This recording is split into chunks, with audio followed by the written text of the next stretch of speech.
Nah, gue nemu nih satu animasi Squid Game dari Korea yang seru banget buat ditonton guys. Ceritanya tentang dua sahabat Sera dan Dongchong yang berhasil menangin permainan daki dan mendapat undangan buat masuk ke Squid Game. Pas sampai di sana mereka kaget lihat banyak peserta lain yang juga punya tujuan sama untuk menangin game dan dapetin uang. Di permainan pertama mereka harus pilih satu dari dua pintu untuk nentuin jalur permainan. Dongchong sempat nanya ke Sera pintu mana harus mereka pilih, tapi Sera lebih memilih mereka berpisah. Alasannya mereka nggak tahu bakal main game apa dan kalau bareng justru peluang kalah jauh lebih besar. Akhirnya Dongchong masuk pintu kedua, sementara Sera masuk ke pintu pertama. Mau tahu kisah lanjut guys? Santai, subscribe dan like dulu dan kita lanjut ke part 2 ya. Mari ikutin keseruan Sera dan Dongchong yang masuk ke Squid Game. Apakah mereka berhasil selamat di game pertama ini guys? Episode sebelum ini kita tahu yang Sera masuk ke permainan red light green light, dimana ia harus bergerak maju hanya saat lampu hijau dan berhenti total saat lampu merah. Diawasi oleh boneka raksasa yang bisa mendeteksi gerakan. Di sisi lain, Dongchong terjebak dalam permainan hide and seek, dimana ia harus menemukan tempat persembunyian sambil menghindari pencari yang berupa boneka raksasa dengan kelihatan mematikan. Pas game dimulai,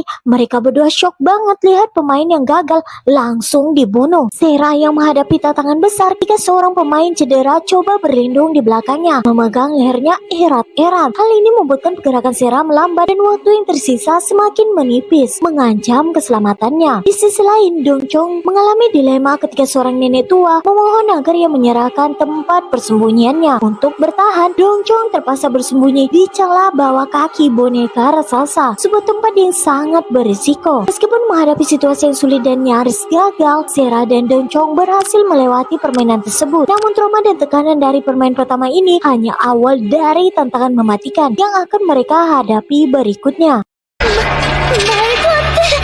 깜짝 놀랐네.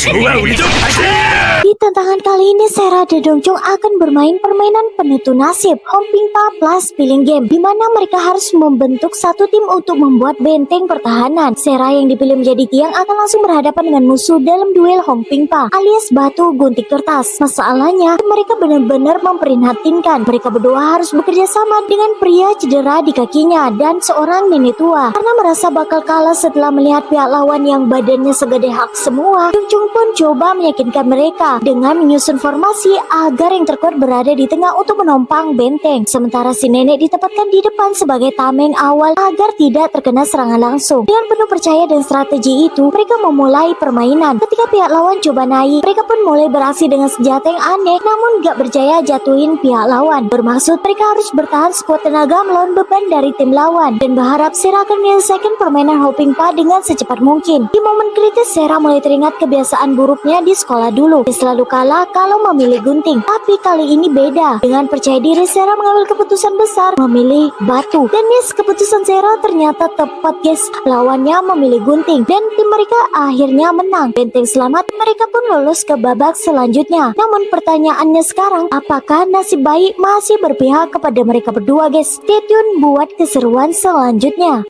Oke guys, kali ini kita lanjutin lagi kisah Sera dan Dongchong.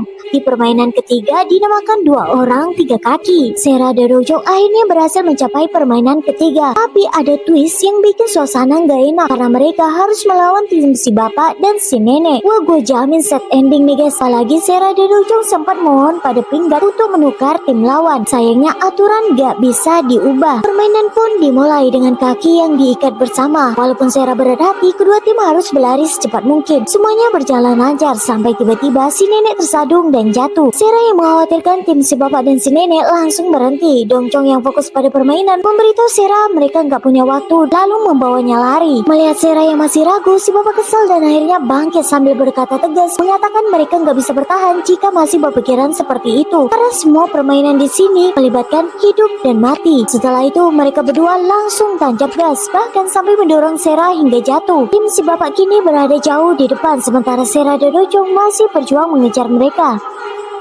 Akhirnya pemain 001 muncul guys. Di episode sebelumnya, si bapak dan si nenek rela berkorban demi kemenangan Sera dan Dongchong. Berkat mereka, akhirnya Sera dan Dongchong berhasil melaju ke permainan keempat, Mingle. Dongchong berjuang mati-matian buat menang sampai berkali-kali demi bertahan. Tapi pas momen krusial, waktunya habis. Putus asa dia mohon Sarah buat mengeluarkan gas beracun sebagai penyelamat terakhir. Tapi Sarah malu banget kalau harus melakukan itu. Waktu pun hampir habis dan tiba-tiba Dongjong terselamat. Dengan penuh rasa syukur dia berterima kasih ke Sarah. Tapi Sarah malah bilang bukan dia yang melakukannya. Saat itu muncullah seorang kakek cantik dengan senyuman misterius mengaku sebagai penyelamat Dongjong. Ternyata gas beracun itu dari dia. Dan yang lebih mengejutkan lagi, dia adalah peserta bernomor 001. Siapa sebenarnya dia guys? Apakah dia frontman yang sebenarnya?